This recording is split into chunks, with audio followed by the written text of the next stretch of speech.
Hello everyone. Today, we're diving into a story about class and ice skates. Ever heard of the love story between a count and a princess? Even more exciting is that her father is a duke, and this isn't just for show. The annual ice skating ball is the perfect chance to flaunt oneself. On the streets, Motway and his gang were playfully patting the rich on the back, expertly checking their wallets. What a haul we have today. When they got back to the meet-up spot ready to count today's loot, they found 2 invitations. Can you believe it? They could sneak into their ice skating ball.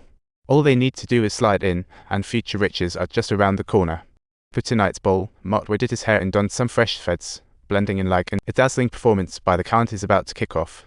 As the lights dim, all eyes gravitate to the stage what a once-in-a-lifetime chance. In no time, Motway and the gang sprang into action. Within minutes, they made off with a nice haul.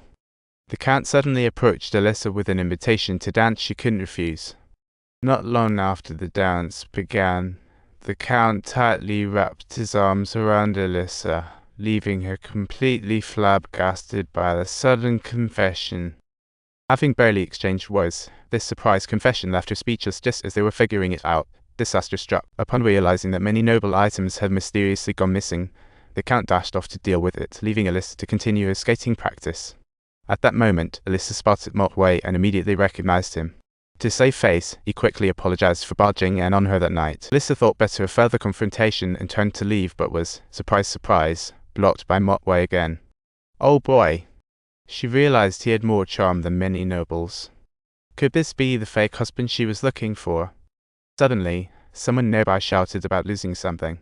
Motway, without thinking, shoved some cash in his pocket, but Alyssa caught him. Motway, realizing it's unsafe to stay, planned to slip away, but Alyssa promised not to expose him. However, she needed him to help on 3rd Street tomorrow at noon. With no choice, Motway reluctantly. Just then, the count noticed Motway and his friends, ready to chase them down, but was stopped by Alyssa. After escaping, Motway's group returned to the spot, popped champagne to celebrate victory. The frequent disappearance of noble goods had caught the count's attention. He was secretly training a speed skating team to catch the thieves. The next day at noon, Motway arrived at 3rd Street as promised, while Alyssa sneakily swapped outfits with her maid to slip out the door. They arrived at the Ladies' Academy, and Motway hesitantly asked what to do. Sure enough, Alyssa had signed up for the admissions interview.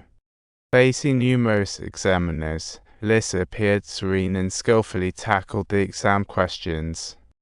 The main examiner was extremely impressed and made a decision to hire her immediately, but other evaluators raised questions.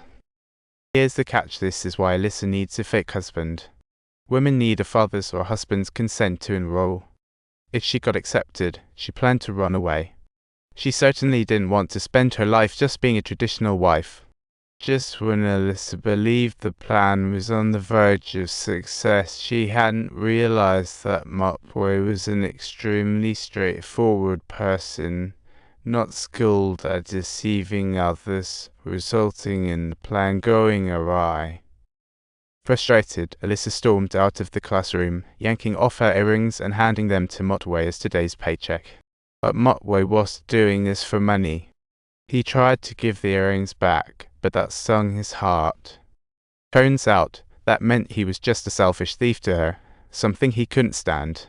Unwilling to accept this, Motway chased after the carriage, ranting that they were the real thieves, not poor folks like him. Seeing Alyssa's confusion, Motway shot back, asking her who built the palaces they lived in. Alyssa answered that it was her grandfather, and today was a special day. He took Alyssa's hand and returned her earrings, while the air was filled with the dreamy sensation of falling snow. Alyssa suddenly broke the silence and apologized for her previous behavior, and of course, Motway chose to forgive. She asked Alyssa why she wanted to study, sparking Alyssa's interest, and the conversation flowed effortlessly. Until the carriage came to a halt, they both felt like it was just the beginning, exchanging names as they parted ways. Mustering his courage, Motway invited her out for the first time ever. Alyssa pretended to be angry, but she let him know when he caught up. Not impossible, hey? St. Petersburg on deck, may be snowy, and Christmas is on time. As usual, her father gifted her a golden necklace, but this year, her mother actually gave her a birdcage. Alyssa's smile faded, but she quickly expressed her gratitude, knowing her mother meant well. But how could a little birdcage trap a canary yearning for freedom? That night, Otway snuck into the castle, tapping on the upstairs window with the key.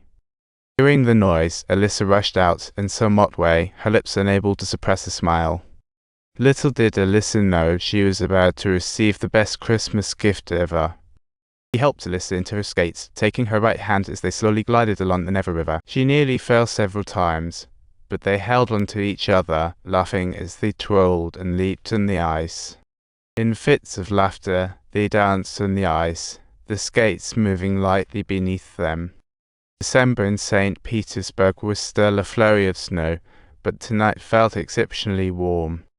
As they enjoyed jugglers and played with adorable lost children, the magic of joy filled the market.